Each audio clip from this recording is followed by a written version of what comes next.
Hello friends, मैं अर्चना सिंह सरकारी math classes में आपका स्वागत करती हूँ। आई होप आप सभी लोग ठीक होंगे।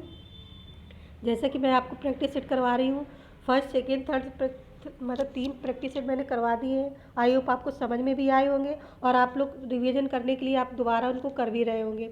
आज मैं आपको प्रैक्टिस सेट 4 करवाने वाली हूँ, तो सभी लोग ध्यान से अपना मेहनत से पढ़ते रहें और अपना पेंसिल और कॉपी लेके बैठे, पेन कॉपी, जिससे कोई भी जो भी सवाल दिया जाता है आप लोग क्या करें, आगे से आगे लगा के और मुझे आंसर कमेंट किया करें। सो अब आप लोगों के पास कोई भी टाइम बचा नहीं है, आप लोग बस मेहनत कर लीजिए जिससे आपको एग्ज़ाम के टाइम आसानी हो। ओके फ्रेंड, चलिए क्लास को स्टार्ट करते हैं।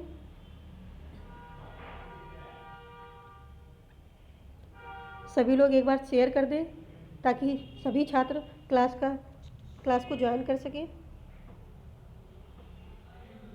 41 क्वेश्चन देखिए। 41 क्वेश्चन है, दो क्रमानुगत संख्याएं ज्ञात कीजिए जिनमें पहले अंक का 3 गुना दूसरे अंक के 2 गुने से 5 अधिक हो।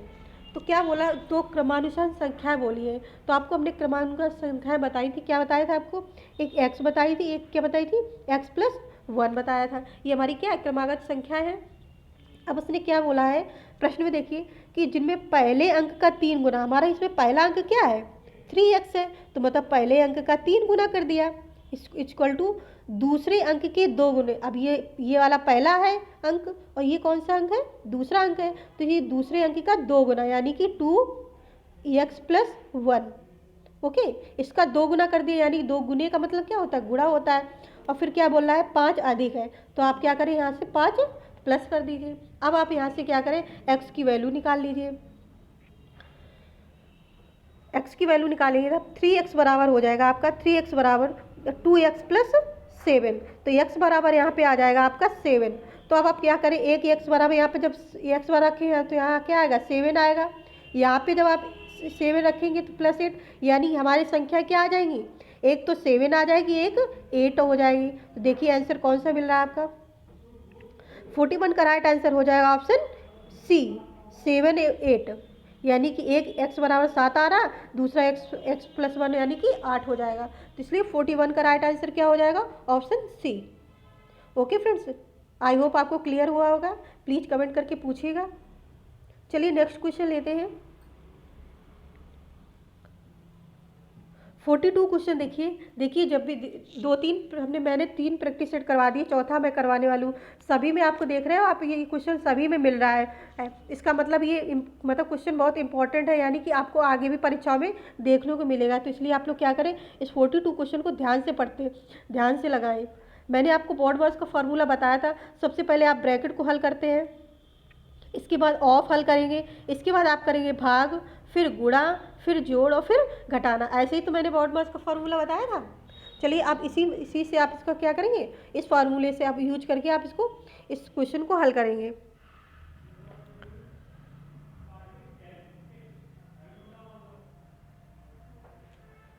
क्या हो जाएगा यहाँ पे, मझला कोष्टक है 20 माइनस, अब 25 में जब आप तेज घटाएंगे तो कितना आ जाएगा आपका 8। तो ये 25 प्लस का है और माइनस 33 किसका है, माइनस का है, यानी कि हमारा प्लस का कम है और माइनस का पॉइंट क्या है, ज़्यादा है। तो हम जब ये माइनस का बाहर निकालेंगे तो माइनस का क्या हो जाएगा, माइनस का कितना आ जाएगा 8। ओके फ्रेंड्स, जब हम ये कोष्टक हटाएंगे तो यहाँ पे क्या हो जाएगा, ये माइनस माइनस प्लस, तो ये हमारा 1, तो हमारा क्या हो जाएगा प्लस का 8। मैं बस थोड़ा सा आपको हिंट दे रही हूँ, बाकी आप लोग अपना मन से कर लीजिएगा। ओके फ्रेंड्स, अब इसके बाद हमने मझला कोष्टक बंद कर दिया, मझला कोष्टक क्या हुआ, बंद हो गया। और फिर हमारा क्या लगा है, भाग का निशान है। अब -5 है और गुणे 4, जब -5 का गुणा आप 4 में करेंगे तो क्या आएगा, माइनस का 20 आएगा। दूसरे मझला कोष्टक में आपको हमारा लिखा है माइनस का 20। अब फिर ये माइनस का 6 आगे माइनस लगा है, इसके बाद फिर माइनस का 6, जब माइनस माइनस में आप गुणा करते हैं तो कितना आ जाएगा आपका, प्लस का 6। देखिए जब आप प्लस प्लस का गुणा करते हैं, प्लस प्लस का गुणा करेंगे तो क्या आएगा आपका, प्लस आएगा। जब आप प्लस का और गुणे माइनस करते हैं तो आपका माइनस आएगा। फिर आपका माइनस को गुणा प्लस में करते हैं तो कितना आएगा, माइनस आएगा। अगर आप माइनस का गुणा माइनस में करते हैं तो क्या आएगा आपका, प्लस आएगा। आप लोग ये भी बिल्कुल ध्यान से, मोस्ट इंपॉर्टेंट है ये, हर क्वेश्चन में आपको काम आती है कि अगर माइनस को गुणा करते हैं माइनस में तो प्लस आता है, प्लस का गुणा प्लस में करते हैं तो प्लस आता है, फिर माइनस को गुणा प्लस में करते हैं तो माइनस आता है, और प्लस का गुणा माइनस में करते हैं तो माइनस आता है। ओके फ्रेंड्स, तो ये लोग आप पॉइंट ध्यान में रखिएगा। एक मिनट, तो क्या माइनस का 20 और प्लस का, जब माइनस का माइनस में गुणा करेंगे तो प्लस आएगा, प्लस का 6, मझला कोष्टक फिर बंद हो गया, प्लस 56 लिखा हुआ है।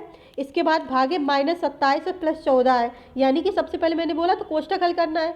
-27 में जब आप 13 का डिवाइड कर मतलब घटाएंगे तो कितना आ जाएगा, माइनस का 14, 56 लिखा हुआ है,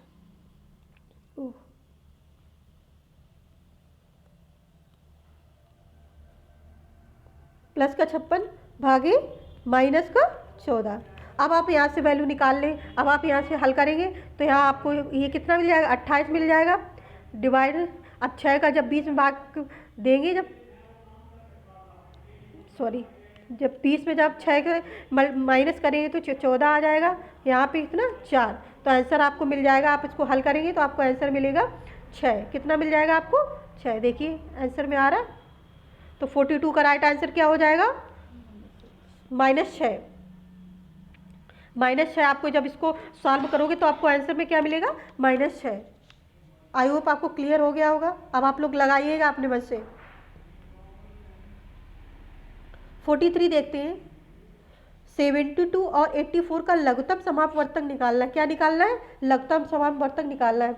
लघुत्तम समापवर्तक निकालने के लिए पहले आप 72 का फैक्टर करेंगे, 2 गुणे 3 गुणे 2 गुणे जो भी फैक्टर होते हैं आप फैक्टर करेंगे। इसके बाद किसका फैक्टर करेंगे आप, 84 का।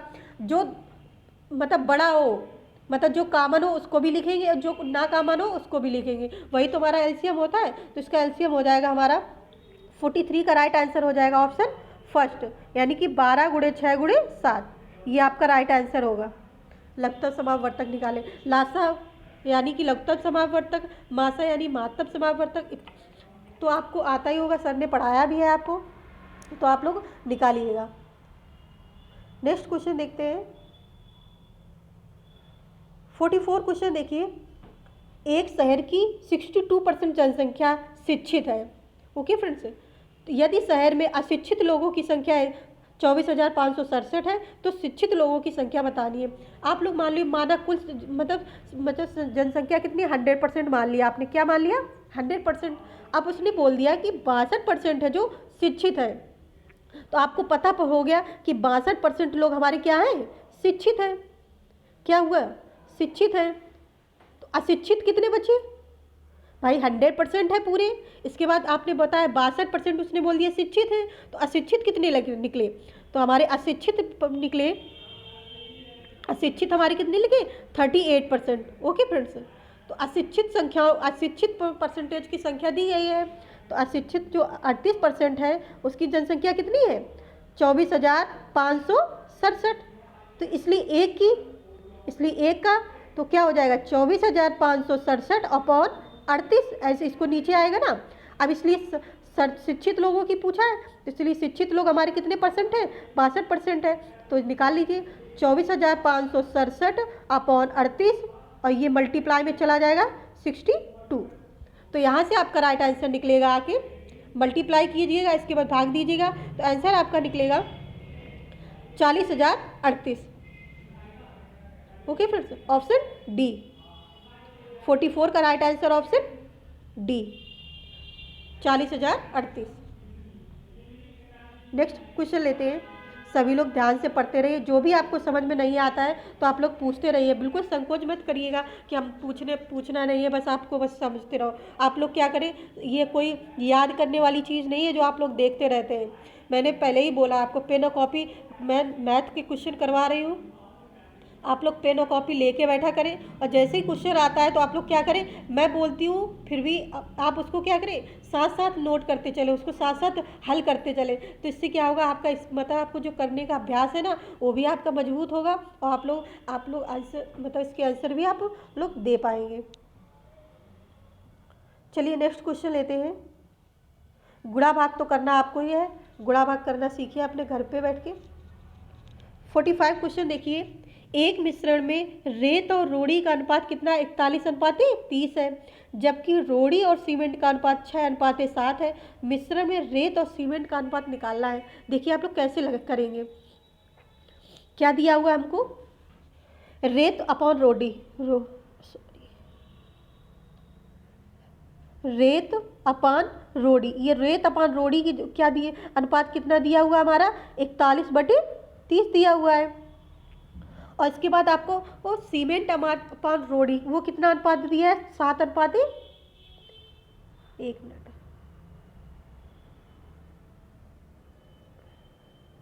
सीमेंट अपॉन रोड़ी ये हमारा कितना दिया हुआ है? 7/6। अब आपको अनुपात निकालना है, तो अनुपात निकालने के क्या करते हैं? भागी तो देते हैं, तो यानी कि ऐसे करोगे, रेत अपॉन रोड़ी मल्टीप्लाई हो जाएगा रोड़ी अपान सीमेंट। क्या हो जाएगा? रोड़ी अपान सीमेंट। ऐसे ही तो करते हैं। अब आपको दिया हुआ है रेत अपान रोड़ी कितना दिया हुआ है? 41/30 इंटू ये 6/7 है, सॉरी 7/6 है। तो आप क्या करें? 7/6। अब देखिए ये जो रोड़ी है, अब ये रोड़ी यहाँ से ये रोड़ी कैंसिल हो रहा है, तो यानी कि कैंसिल करने के लिए आपको ये बराबर करना पड़ेगा, आपको ये और ये। तो आप सब जब बराबर करने के लिए क्या करते हैं? एक मिनट, ये हो जाएगा 6/5, 6/7, 6/7। अब इसमें हम 5 का मल्टीप्लाई कर दें तो हमारा बराबर हो जाएगा। तो यहाँ से 6×5 ये गुणा करोगे कितना आएगा? 6×5 30, तो यानी कि ये 30 कट गया, हो जाएगा 41/7 × 35। तो हमारा अनुपात क्या निकल आएगा? रेत और सीमेंट का 41:35। ओके फ्रेंड्स, देखिए कौन सा राइट आंसर हो रहा है। जी हाँ, 45 का राइट आंसर हो जाएगा ऑप्शन डी, 41/35।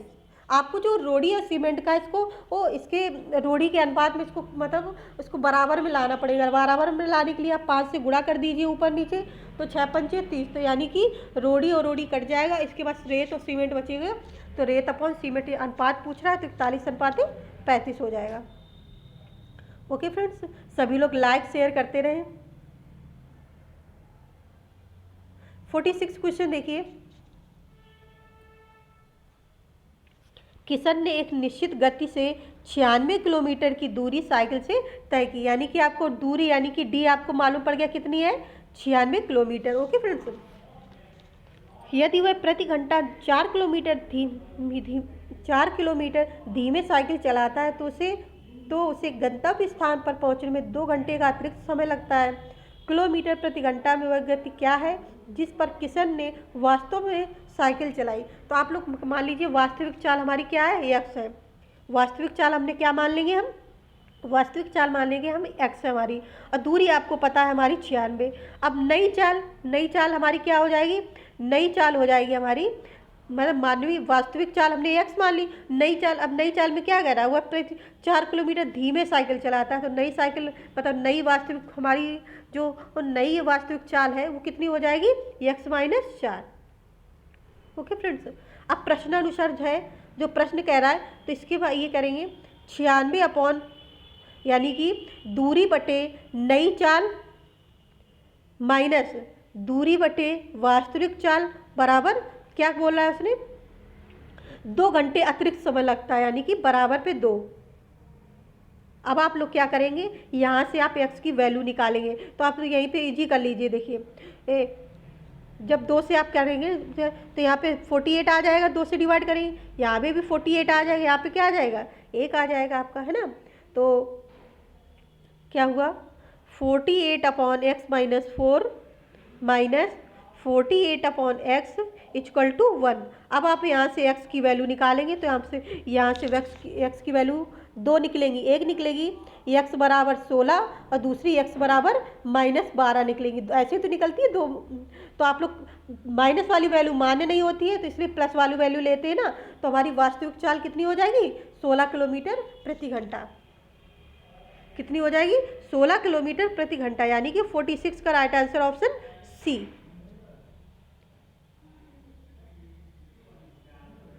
नेक्स्ट क्वेश्चन लेते हैं।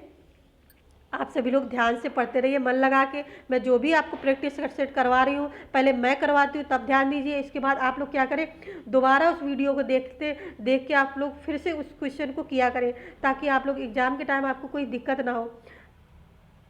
मेहनत करेंगे तभी आपको सफलता मिलेगी, इसलिए आप लोग सभी लोग मेहनत करते रहें ताकि एग्ज़ाम के टाइम आपको कोई दिक्कत ना हो। 47 देखिए, एक रेलगाड़ी 48 किलोमीटर की घंटा की तेज़ी से दौड़ने पर 10 घंटों में अपनी यात्रा पूरी कर सकती है। यदि उसी दूरी को 8 घंटों में पूरा किया जाना हो तो रेलगाड़ी की गति क्या होगी। तो आपको पता है हमारी चाल कितनी है, 48 किलोमीटर चाल है हमारी। समय हमारा कितना दिया हुआ है, 10 घंटे दिया हुआ है। अब यहाँ से आप क्या करें, दूरी निकाल लेंगे। हमने आपको दूरी बराबर समय मतलब फार्मूला बताया था, दूरी बराबर यानी कि दूरी बराबर होता है चाल गुणे समय। ओके फ्रेंड्स, यहाँ से आप जब दूरी निकालेंगे, चाल आपको दिया है 48 किलोमीटर, समय दिया हुआ 10, तो आप क्या करेंगे, जब 48 का 10 में मल्टीप्लाई करेंगे तो कितना निकलेगा 480 किलोमीटर। ये हमारी क्या निकली है, दूरी निकली है। अब उसने देखो क्या बोला है, यदि उसी दूरी यानी कि जो ये दूरी निकली, इसी दूरी को 8 घंटों में पूरा किया जाना हो तो रेलगाड़ी की गति क्या होगी। गति मतलब चाल। अब आपको चाल वाला फार्मूला लगाना है, तो हमने बताया आपको चाल बराबर क्या होता है, दूरी बटे समय। दूरी आपको 480 दी हुई है, समय आपको 8 घंटे हो गया। अब आप यहाँ से निकाल लेंगे तो आपको चाल कितनी आ जाएगी, 60 किलोमीटर प्रति घंटा। कितना आ जाएगा आपकी 60 किलोमीटर प्रति घंटा, यानी कि 47 का राइट आंसर हो जाएगा ऑप्शन डी। आई होप आपको क्लियर हो गया। पहले आपको दूरी वाला फार्मूला लगाना है। दूरी बराबर होता है चाल गुणे समय। चाल हमारा 48 दिया हुआ है और समय हमारा 10 दिया हुआ है, मल्टीप्लाई करेंगे 480 किलोमीटर निकलेगा। इसके बाद कह रहा है उसी दूरी जो यानी कि जो हमने दूरी निकाली है 480 किलोमीटर, उसको 8 घंटों में तय करने के लिए आवश्यक चाल निकालनी है। तो चाल बराबर होता है दूरी बटे समय। दूरी हमारी 480 दी हुई है, समय हमारा 8 घंटे दिए हुए, यहाँ से आप चाल निकाल लेंगे तो हमारा 60 किलोमीटर प्रति घंटा आ जाएगा। चलिए नेक्स्ट क्वेश्चन लेते हैं। मैं आपको एक एक पॉइंट समझाने की कोशिश कर रही हूँ, फिर भी आपको लगता है कि मुझे नहीं समझ में आ रहा है तो आप लोग एक बार कमेंट करिए, बताइए। मैं मेहनत कर रही हूँ तो आप भी मेहनत करिए ताकि रिजल्ट आपको अच्छा देखने को मिले। 48 देखिए क्वेश्चन, एक वस्तु को 2400 रुपये में बेचने पर 25% की हानि होती है, तो 25% का लाभ प्राप्त करने के लिए विक्रय मूल्य क्या होना चाहिए। देखिए क्या होना चाहिए, तो आप लोग क्या सबसे पहले क्या क्रय मूल्य निकाल ले। क्या क्रय मूल्य बराबर क्या होता है, क्रय मूल्य मैंने बताया था, एक मिनट। क्रय मूल्य बराबर आप लिखेंगे, क्रय मूल्य बराबर हो जाएगा विक्रय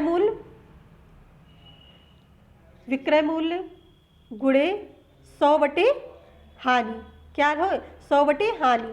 तो यानी कि विक्रय मूल्य आपको कितना दिया हुआ है, एक मिनट, विक्रय मूल्य आपको कितना दिया हुआ है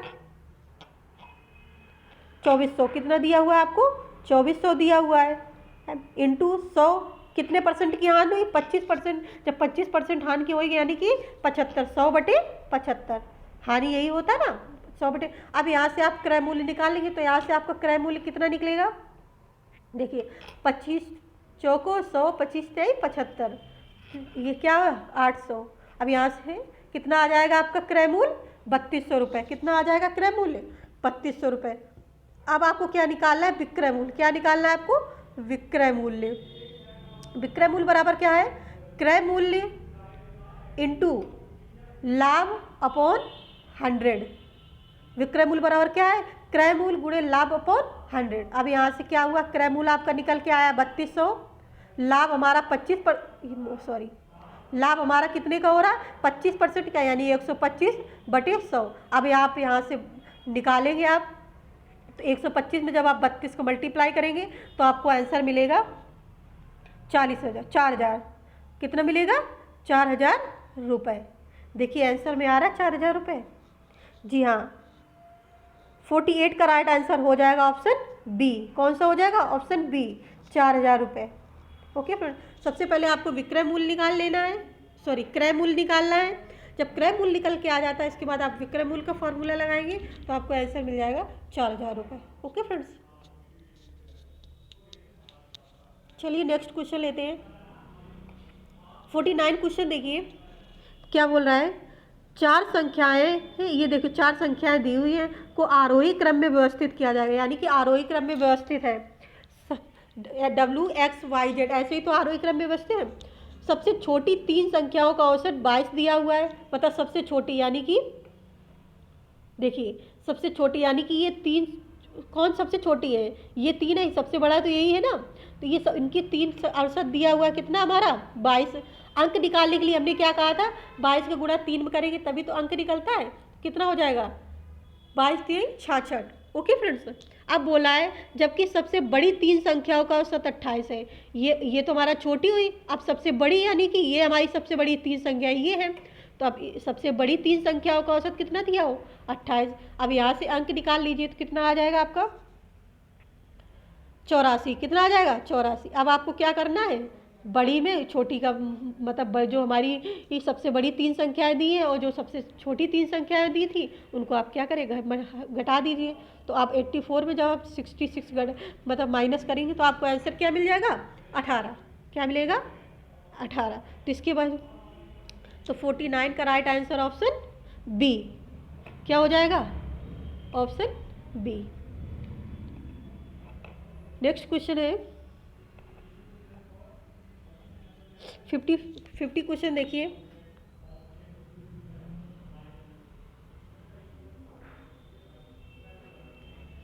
क्वेश्चन है 5 छात्रों के समूह ने एक परीक्षा दी और एक और छात्र बाद में परीक्षा देने के बाद समूह में शामिल हो गया।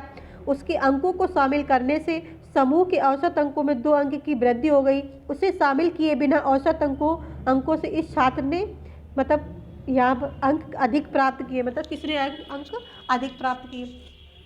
अब उसने जैसे अब उसने कहा है कि 5 छात्रों के समूह ने एक परीक्षा दी, यानी कि अब मान लो आप 5 छात्र हैं हमारे, कोई भी 5 छात्र मान लीजिए हमारे जैसे, तो 5 छात्रों का जैसे हमने औसत मान लिया क्या? x है। अंक कितने हो जाएंगे? 5x, यानी कि मल्टीप्लाई तो करते हैं यहाँ पे अंक निकालने के लिए। तो 5 छात्र मैंने मान लिया 5 छात्रों के सब जो 5 छात्र हैं उनका औसत कितना x है, अंक कितना हो जाएगा? 5x।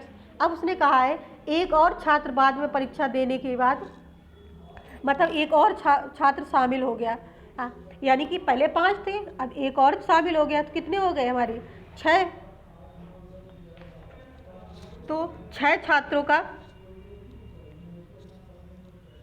शामिल हो अंकों समूह के औसत में 2 की वृद्धि हो जाती है।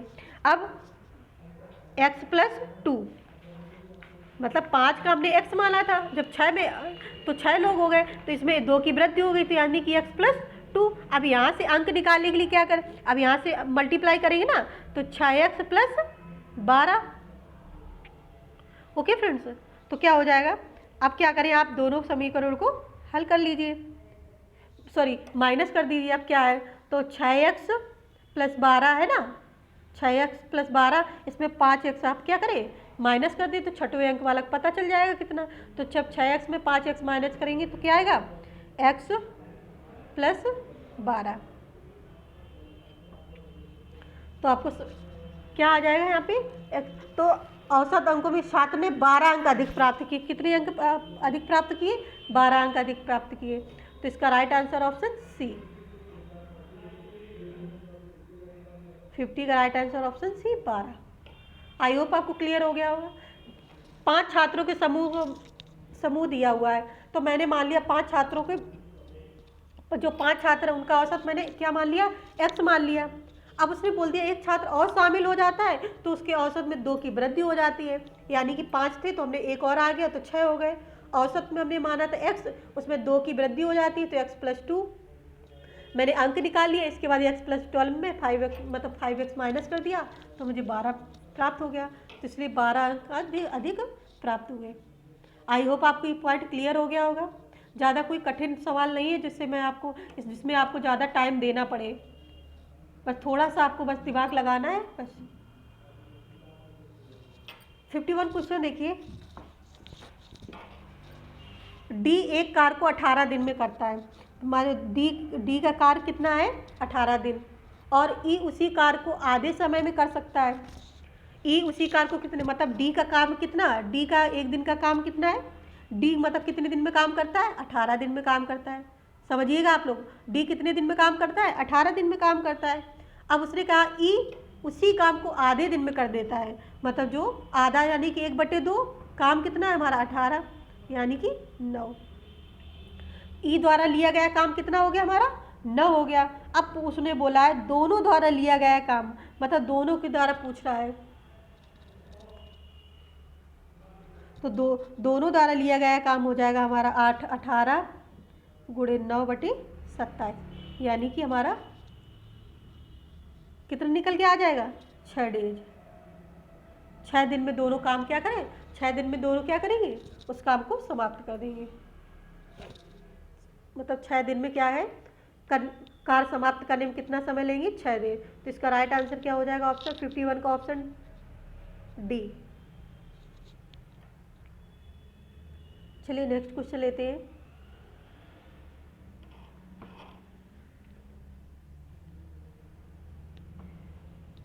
क्वेश्चन देखिए, अजय और विजय किसी काम को 70 और 60 दिन में करते हैं। कितने दिन में काम करते हैं, अजय और विजय किसी काम को क्रमशः 70 और 60 दिन में काम करते हैं। वे एक साथ काम करना शुरू करते हैं और कुछ समय बाद अजय काम छोड़ देता है। विजय ने शेष काम को 47 दिनों में पूरा किया। अजय ने काम कब छोड़ा।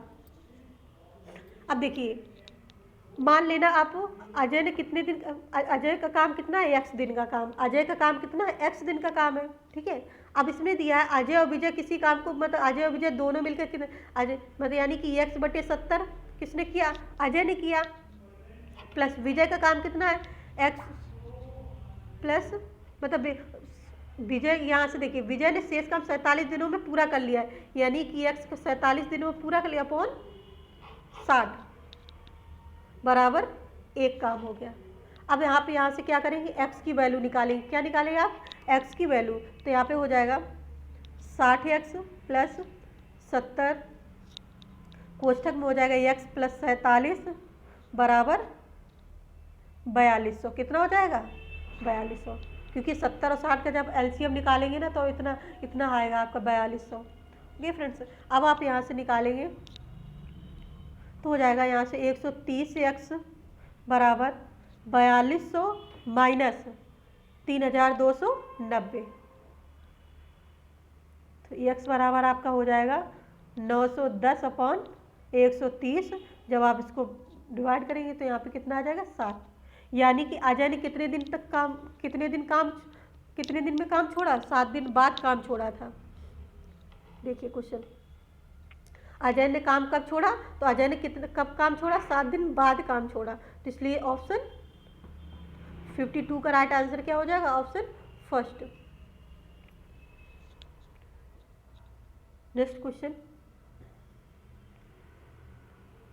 53 क्वेश्चन देखिए, एक निश्चित दर पर किसी विशेष राशि के लिए 4 वर्ष और 8 वर्ष के साधारण ब्याजों का अनुपात बताना है। क्या बताना है, 4 वर्ष और 8 वर्ष के लिए साधारण ब्याज। देखिए पहले आप क्या करें, 4 वर्ष का साधारण ब्याज निकाल लेंगे तो क्या होता है साधारण ब्याज, मूलधन गुणे दर गुणे समय बटे 100, यही तो होता है साधारण ब्याज का फार्मूला। तो आपको पता है मूलधन मुझे पता नहीं है, दर भी हमें मालूम नहीं है, दर को 8 से रिप्रेजेंट करते हैं और हमारा समय कितना है 4/100, यही तो है हमारा। इसके बाद हम अब क्या करेंगे 8 वर्ष के लिए निकाल लेंगे। कितने वर्ष के लिए, 8 वर्ष के लिए, यानी कि मूलधन गुणे दर गुणे समय हमारा 8 दिया हुआ अपॉन 100। अब हमें अनुपात निकालना है तो आप क्या करें, इस वैल्यू को इस वैल्यू से डिवाइड कर दें तो आपका अनुपात निकल आएगा 4 वर्ष का साधारण ब्याज बटे 8 वर्ष का साधारण ब्याज। तो क्या हो जाएगा आपका P गुणे R अपॉन 4/100 और ये जब उल्टा करेंगे तो ये 100 ऊपर आ जाएगा अपॉन पी आर इंटू 8, तो ये से ये कट जाएगा। ओके फ्रेंड्स, और पी से मूलधन, दर से दर, अब क्या बचेगा हमारे यहाँ पे 4/8, यानी कि 4 1:2, 4 मतलब 4 4 1 जा 4, 4 2 जा 8, मतलब 1/2 आया। अनुपात में लिखेंगे, कैसे लिखेंगे 1:2, ऐसे ही तो लिखेंगे। तो इसलिए 53 का राइट आंसर क्या हो जाएगा, ऑप्शन फर्स्ट 1:2। क्लियर। पहले आप 4 वर्ष के लिए साधारण ब्याज निकाल लीजिए, फिर आप 8 वर्ष के लिए साधारण ब्याज निकाल दिए, बस दोनों के क्या कर दिए आप डिवाइड कर दीजिए, अनुपात निकल आएगा। ओके फ्रेंड्स, आई होप आप सभी को समझ में आ रहा होगा। प्लीज़ एक बार कमेंट जरूर कीजिएगा, सभी लोग लाइक शेयर जरूर करते रहें। 54 क्वेश्चन देखिए,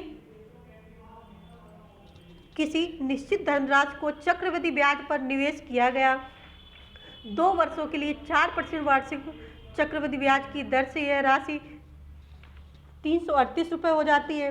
राशि ज्ञात करनी है, क्या निकालना है आपको, राशि, यानी कि हमें मूलधन ज्ञात करना है। क्या ज्ञात करना है, मूलधन। मूलधन हमको, मूलधन हमारा क्या है, निकालना है। दर आपको दी हुई है 4%, दर कितनी दी हुई है 4%, समय आपका दिया हुआ है 2 वर्ष।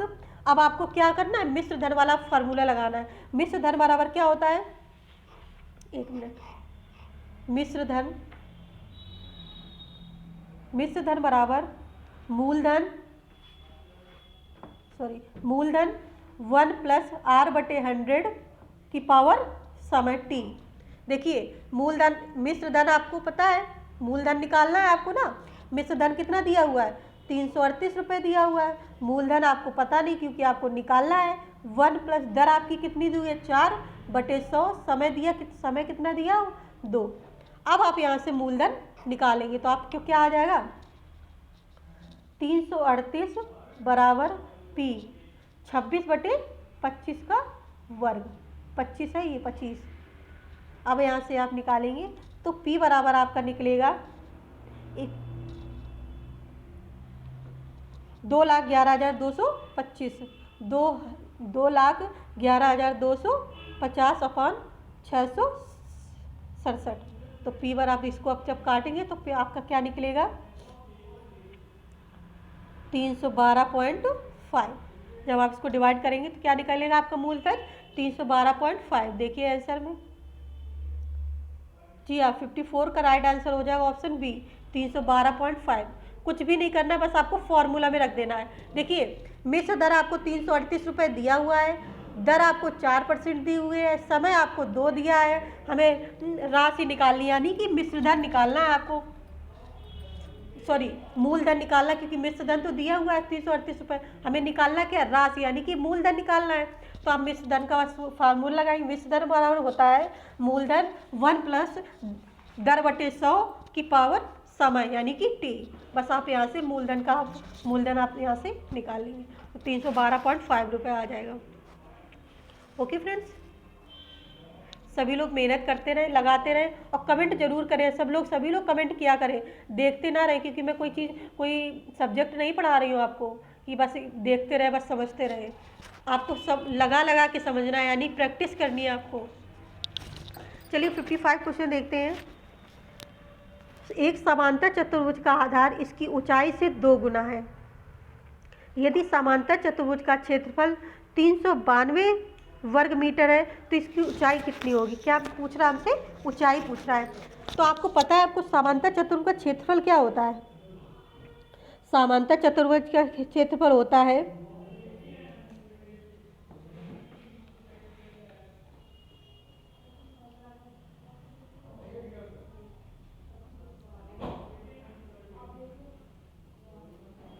समांतर चतुर्भुज का क्षेत्रफल होता है b, यानी कि बेस अपॉन ऊंचाई।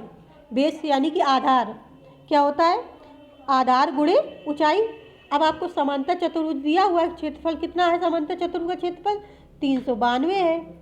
ओके फ्रेंड्स, अब क्या बोल दिया है, कुछ आधार इसकी ऊंचाई से, ये जो आधार है ऊंचाई से कितने गुना है, 2 गुना है। तो देखिए 392 हमारा समांतर चतुर्भुज का क्षेत्रफल हुआ, बराबर जो आधार है उसने बोल दिया आधार है उसकी ऊंचाई से 2 गुना है यानी कि 2h इंटू एच। अब आपको क्या करेंगे, यहाँ पे क्या हो जाएगा 2h स्क्वायर 392। अब ये जो 2 है ये इसके नीचे आ जाएगा यहाँ से हटके, तो ये जब कटेगा तो एच स्क्वायर बराबर कितना आ जाएगा, एच स्क्वायर बराबर हमारा आ जाएगा, आप जब निकालिए तो एच बराबर हमारा आ जाएगा एच, एच तो यही रहेगा ना, जब आप 2 से करेंगे तो हमारा एच बराबर आएगा 14 मीटर। कितना आ जाएगा हमारा 14 मीटर। देखिए 196 आएगा, 196 किसका वर्ग होता है, 14 का वर्ग होता है, इसलिए एच बराबर कितना आ गया 14 kilometre, sorry 14 metre. I hope आपको क्लियर हो गया। क्या करना है आपको, समांतर चतुर्भुज का क्षेत्रफल सूत्र लगाना है। समांतर चतुर्भुज का क्षेत्रफल क्या होता है, आधार गुणे ऊंचाई। अब समांतर चतुर्भुज का क्षेत्रफल आपको दिया है 392, आधार उसने बोल दिया ऊंचाई का 2 गुना बोल दिया है यानी कि 2h, ऊंचाई तो h है, तो यहाँ से 2h स्क्वायर बराबर क्या हो जाएगा 392। तो अब आप यहाँ से h बराबर वैल्यू निकालेंगे तो आपको 14 मीटर इसकी वैल्यू आ जाएगी। बस ऊंचाई पूछ रहा है इसलिए आपने h बराबर 14 मीटर, तो इसलिए 55 का राइट आंसर ऑप्शन फर्स्ट। आई होप आपको सब लोगों को एक एक पॉइंट क्लियर हो रहा होगा, तो प्लीज़ एक बार ज़रूर कमेंट करें, बताएं आपको क्वेश्चन समझ में आ रहे हैं या नहीं। 56 क्वेश्चन देखिए, यदि किसी घन का पृष्ठीय क्षेत्रफल कितना दिया हुआ है 3750 वर्ग किलोमीटर है, तो उसका आयतन निकालना है। क्या निकालना है आपको, आयतन। तो घन का पृष्ठीय क्षेत्रफल आपको पता है क्या होता है, घन का पृष्ठीय क्षेत्रफल होता है 6 गुणे भुजा स्क्वायर। क्या होता है पृष्ठीय क्षेत्रफल क्या होता है 6 गुणे भुजा स्क्वायर यानी कि ए स्क्वायर, भुजा को ए ही बोलते हैं ना। पृष्ठीय क्षेत्रफल आपको दिया हुआ कितना दिया हुआ है 3750 बराबर, ये जो 6 है अभी 6 बटे में आ जाता है, यही तो होता है। यहाँ पे क्या हो जाएगा भुजा स्क्वायर। जब आप ऐसे डिवाइड करेंगे तो यहाँ से ए बराबर कितना निकलेगा हमारा, भुजा हमारी कितनी निकलेगी 25 सेंटीमीटर। कितनी निकलेगी 25 सेंटीमीटर। अब आप क्या करें, घन का आयतन का सूत्र, क्योंकि घन का आयतन पूछ रहा है, तो घन का आयतन क्या होता है भुजा क्यूब। घन का आयतन क्या होता है भुजा क्यूब यानी कि ए क्यूब। अब आपको भुजा मालूम है आपकी कितनी है भुजा 25, तो 25 का आप क्या करेंगे क्यूब कर देंगे, तो आपको जब 25 का क्यूब करेंगे तो आपका आएगा 15,625 घन सेंटीमीटर। क्या आ जाएगा 15,625 घन सेंटीमीटर यानी कि 56 का right answer option D. Okay friends, I hope आपको क्लियर हुआ। सबसे पहले आप क्या करेंगे, पृष्ठीय क्षेत्रफल का सूत्र लगाएंगे। पृष्ठीय क्षेत्रफल का सूत्र होता है 6 गुणे भुजा स्क्वायर। अब यहाँ से आप भुजा निकाल लेंगे, हमारी पता चल जाएगी आपको भुजा। इसके बाद आपको क्या बोला है, आयतन निकालने के लिए बोल रहा है, तो आप लोग घन का आयतन बराबर क्या होता है भुजा क्यूब। तो भुजा तो आपको निकल के आई 25, उसका क्यूब कर दीजिए तो 15,625 आपका क्या आ जाएगा घन सेंटीमीटर आंसर आ जाएगा। चलिए नेक्स्ट क्वेश्चन लेते हैं। 57 क्वेश्चन देखिए, एक परीक्षा में 40 छात्रों द्वारा प्राप्त किए गए अंकों का माध्य कितना है 72.5 है। बाद में पता चला कि गलती से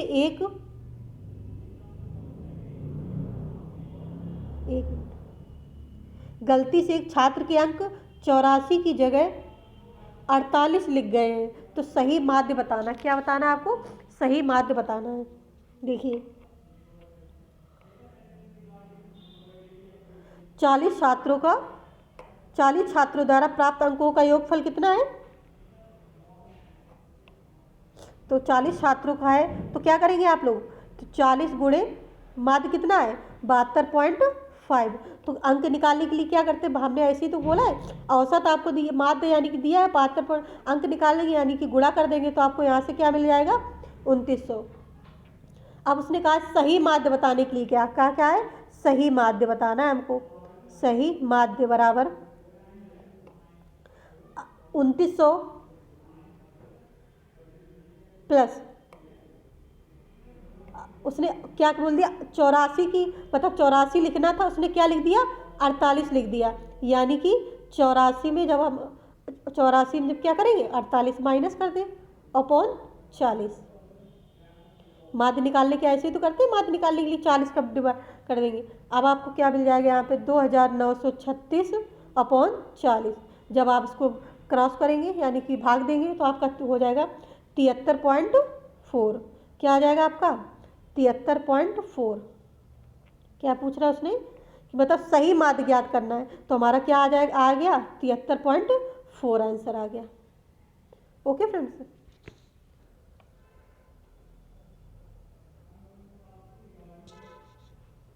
नेक्स्ट क्वेश्चन लेते हैं।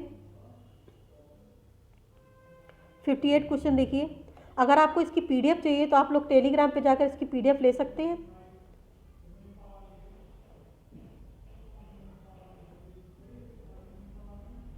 देखिए 58 क्वेश्चन देखिए, आप लोगों को अगर कम समझ में आया तो आप लोग जूम करके देख लीजिएगा।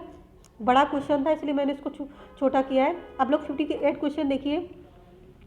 निम्नलिखित पाई चार्ट Q3 2015 में 2015 कंपनी XYZ के विभिन्न व्यय को दर्शाता है। मतलब XYZ को ये सब विभिन्न व्यू है उनको दर्शा रहा है। क्या बोल रहा है, यदि कंपनी XYZ ने विभिन्न विभागों पर कुल 100 लाख करोड़ खर्च किए हैं तो R&D लाख करोड़ में कितना खर्च होगा। R&D, जब ये R&D यही तो है R&D। तो आप लोग क्या करना है, 100 का 40% निकाल दीजिए, आपका निकल के आ जाएगा। क्या निकल के 100 का 40%, क्योंकि R&D कितना बोल रहा है 40% बोल रहा है, तो 40/100, 100 से ये 100 कट जाएगा, कितना आ जाएगा आपका 40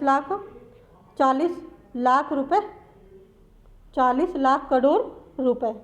कितना आ जाएगा 40 लाख करोड़ रुपए। इसलिए यानी कि 58 का राइट आंसर ऑप्शन डी। देखिए मैंने तीनों आपको प्रैक्टिस सेट कराए, तीनों सब में ये आपको ये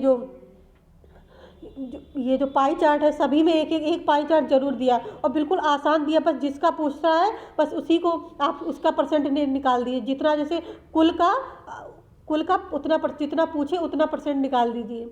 तो 100 का 100 दिया हुआ कुल लाख खर्च इंटू 40% इसमें दर्शाता है, तो 40/100 बस काट दीजिए, आपको 40 मतलब 40 लाख रुपए करोड़ आपको आंसर हो जाएगा। चलिए नेक्स्ट क्वेश्चन लेते हैं। 59 क्वेश्चन देखिए। निम्न तालिका में 3 वर्षों में CO2 का उत्सर्जन मिलियन मीट्रिक टन में दिया गया है। मतलब ये जो दिया है मिलियन मीट्रिक टन में दिया हुआ है। ओके फ्रेंड्स, तो पूछ क्या रहा है 2016 यानी कि ये रहा 2016 और 2017 यानी कि 2017 के बीच CO2 के उत्सर्जन में कितने प्रतिशत की वृद्धि हुई। ओके फ्रेंड्स, देखिए पहले 2016 में 110 था, फिर कितना हुआ 150, यानी कि एक साल में कितने की वृद्धि हुई 40%, इतनी की हुई ना। तो 40 का लिख लिए 40 अपॉन दोनों को पहले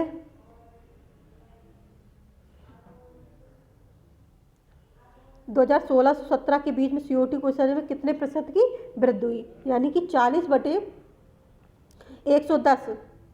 16 की कितना है 110 इंटू 100। परसेंटेज निकालने के लिए क्या करते हैं हम 100 का गुणा मल्टीप्लाई करते हैं ना।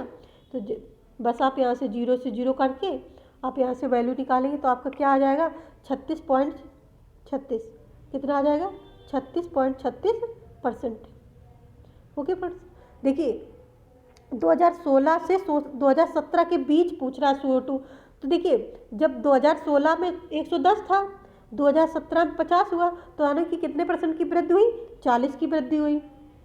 कितने में 110 में 40 की वृद्धि हुई, तो 40/110 इंटू परसेंटेज निकालने के लिए आप 100 का मल्टीप्लाई कर देंगे तो आपको आंसर मिल जाएगा ऑप्शन बी 36.36%। नेक्स्ट क्वेश्चन है, लास्ट क्वेश्चन है। सभी लोग आप लोग एक बार कमेंट करके ज़रूर बताइएगा, फीडबैक ज़रूर दीजिएगा कि मैंने आपको कैसा पढ़ाया, आपको कैसा लगा। और सभी लोग मेहनत करते रहें ताकि आपको एग्ज़ाम के टाइम कोई दिक्कत ना हो। मैंने कहा आपको कुछ भी समझ में नहीं आ रहा, आप लोग क्या करें प्लीज़ तुरंत कमेंट करके पूछें।